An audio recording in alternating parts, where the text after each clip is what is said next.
Hello students, welcome to my YouTube channel. आज का हमारा टॉपिक है field intensity on axial line of a dipole.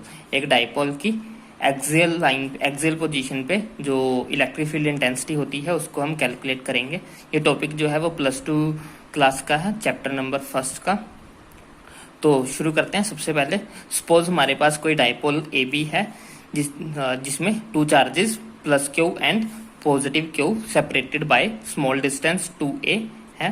Dipole की state जो डेफिनेशन होती है वही ये होती है, 2 equal and opposite charges are separated by a small distance 2a is known as the dipole. Dipole की डेफिनेशन ही यही है कि 2 इक्वल एंड अपोजिट चार्जेस जो हैं वो एक स्मॉल डिस्टेंस 2a से जब सेपरेटेड होते हैं तब हम उसको बोलते हैं डाइपोल। तो हमारे पास एक डाइपोल है ए बी जिसमें +q और -q जो है वो चार्जेस हैं और वो सेपरेटेड हैं 2a डिस्टेंस के साथ। सपोज हमारे पास कोई पॉइंट P है जहाँ पे हम कोई पॉइंट P जो है वो इसकी एक्सियल पोजीशन मीन्स इसकी एक्सिस पे जब ये रोटेट करेगा, जब ये डाइपोल रोटेट करेगा तो इसकी बिल्कुल यहाँ पे इस एक्सिस पे, यहाँ इसके सीधे एक्सिस पे कोई पॉइंट है। यहाँ पे हमारे पास कोई पॉइंट P है जहाँ पे हम इलेक्ट्रिक फील्ड इंटेंसिटी के बारे में फाइंड करना चाहते हैं। सपोज इसका यहाँ पे एक सेंटर है, डाइपोल का सेंटर O। इसके सेंटर से P का जो डिस्टेंस है वो सपोज R है। हमने ये लेट किया है कि P का जो डिस्टेंस है वो इसके सेंटर पॉइंट से, डाइपोल के सेंटर से R के इक्वल टू है। अब हमें इलेक्ट्रिक फील्ड इंटेंसिटी फाइंड करनी है at point P due to this dipole. अब डाइपोल के पास 2 चार्जेस हैं, +q चार्ज जो है वो B पॉइंट पे पड़ा हुआ है और -q चार्ज जो है वो A पॉइंट पे पड़ा हुआ है। हमें ओवरऑल इफेक्ट चेक करना है कि P पॉइंट पे कितनी इलेक्ट्रिक फील्ड इंटेंसिटी जो है वो इफेक्टिव है। तो हमें पता है कि जो प्लस चार्जेस होता है उसके कारण जो इलेक्ट्रिक फील्ड होती है वो अवे की तरफ होती है, मीन्स प्लस से दूर की तरफ जाएगी। मीन्स जो इसकी प्लस वाले पॉइंट्स, इसकी जो इलेक्ट्रिक फील्ड इंटेंसिटी होगी वो इस साइड होगी, इससे दूर जाएगी, प्लस से दूर की तरफ जाएगी। तो इसे हम कंसीडर कर लेते हैं E2। और जो माइनस की चार्जेस होती है वो टुवार्ड द माइनस चार्ज की तरफ आती है। तो माइनस चार्ज की जो इलेक्ट्रिक फील्ड लाइंस होती हैं वो टुवार्ड्स द चार्ज होती हैं, तो इसीलिए ये इस तरफ आएंगी। इसको हम कंसीडर कर लेते हैं E1 के साथ। तो E1 जो है वो इलेक्ट्रिक फील्ड इंटेंसिटी है due to the charge -q placed at A, and जो E2 इलेक्ट्रिक फील्ड इंटेंसिटी है वो due to the +q charge है placed at point B।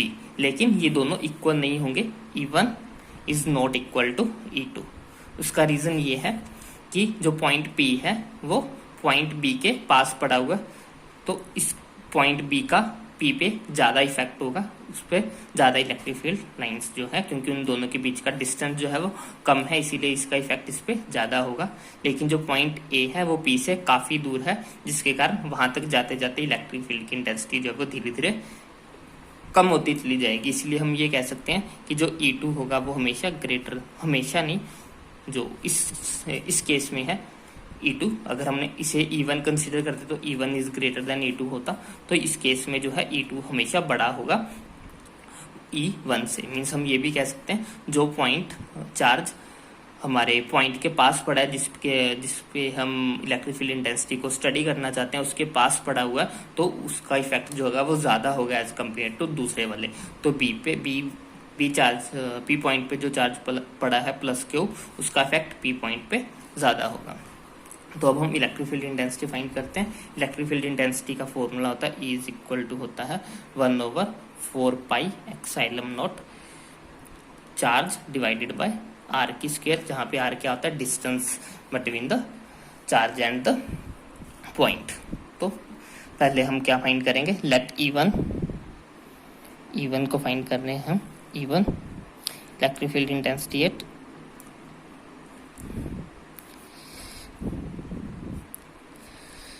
1/4πε0 into यहाँ पे क्या आएगा, Q चार्ज ही था, E1 फाइंड कर रहे हैं, तो E1 ड्यू टू द यहाँ ए पॉइंट के कारण है। तो ए और पी के बीच का जो डिस्टेंस है वो कितना है, यहाँ से ओ से पी तक का डिस्टेंस r है, यहाँ तक का डिस्टेंस r है, तो ये वाला भी ऐड करेंगे बीच में। ये पूरा a है, तो सिर्फ इतना जो होगा वो कितना होगा, a होगा, और इतना भी a होगा, क्योंकि o जो है वो सेंटर पॉइंट है, a इधर होगा, a इधर होगा, तो r ये हो गया, P से लेके O तक का डिस्टेंस R हो गया, और O से A तक का डिस्टेंस A हो गया। तो टोटल ये डिस्टेंस कितना हो गया, R प्लस A। तो ये हो गया R प्लस A की स्क्वायर। अलोंग किस साइड लगेगा ये, इस साइड, मीन्स P से किस तरफ आएगा, ये A की तरफ आएगा, अलोंग PA। अब E2 निकाल रहे हैं।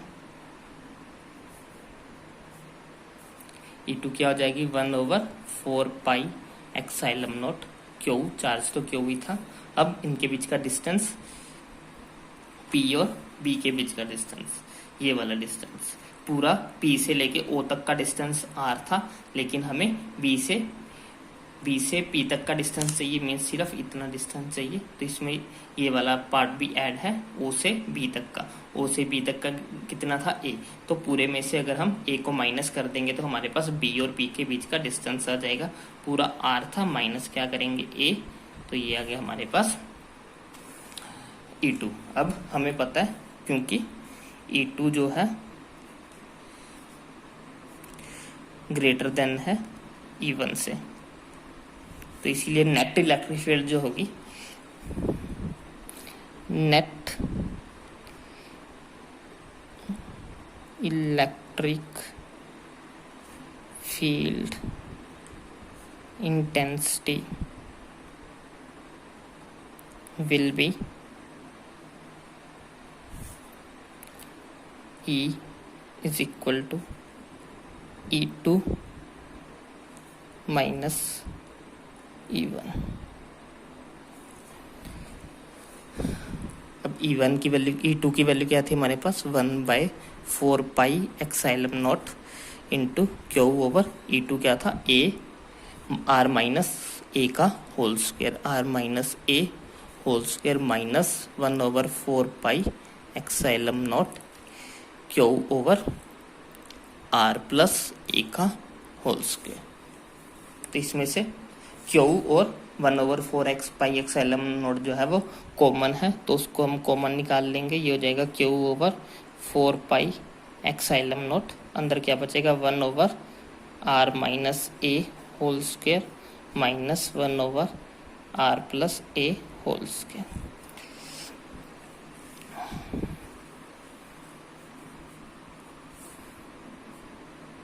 बाहर वाली चीज को ऐसे लिख देंगे, अंदर एल्सियम लेंगे तो नीचे आ जाएगी दोनों टर्म्स। नीचे आ गया हमारे पास R माइनस A O का whole square, R plus A का होल स्क्वायर। पूरे को R माइनस A की होल स्क्वायर से डिवाइड करेंगे तो बचेगा R प्लस A का होल स्क्वायर। तो यहाँ पे ऊपर आएगा R plus A whole square minus, यहाँ पे आ जाएगा R माइनस A का whole square. Q over 4 pi epsilon naught, यहाँ पे फॉर्मूला लगाएंगे A प्लस B का होल स्क्वायर, तो हो जाएगा A square means R square plus B square means A square plus 2AB means 2RA minus, यहाँ पे A माइनस B होल का स्क्वायर लगाएंगे, R square minus plus A square minus 2RA divide by, यहाँ पे अब क्या है, ये है A minus R minus A whole का square, R plus A whole का स्क्वायर। ये दोनों मल्टीप्लाई में है, तो इसको हम ऐसे लिख सकते हैं, R minus A into R plus A whole का, दोनों का जो स्क्वायर है वो कॉमन बाहर एक बार लिख सकते हैं। तो ये हो जाएगा Q over 4 pi epsilon naught into, ये हो गया R का स्क्वायर प्लस A का स्क्वायर प्लस 2RA। बाहर माइनस का साइन है ब्रैकेट के, तो अंदर सारे साइन चेंज होंगे।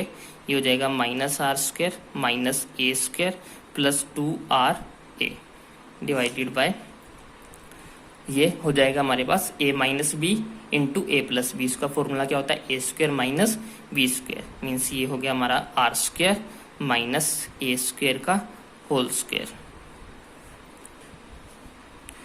अब plus minus cancel, plus minus cancel, ये दोनों ऐड हो जाएंगे, ये हो जाएगा हमारे पास Q over 4 pi epsilon naught into 2RA plus 2RA हो जाएगा 4RA divided by R square minus A square का होल स्क्वायर। 4 से 4 कैंसिल हो जाएगा,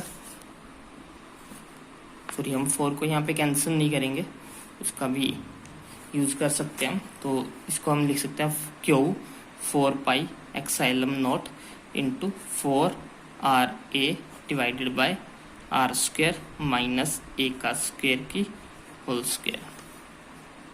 Q over 4 pi epsilon naught, ये इसको हम लिख सकते हैं 2R इंटू 2A, 2A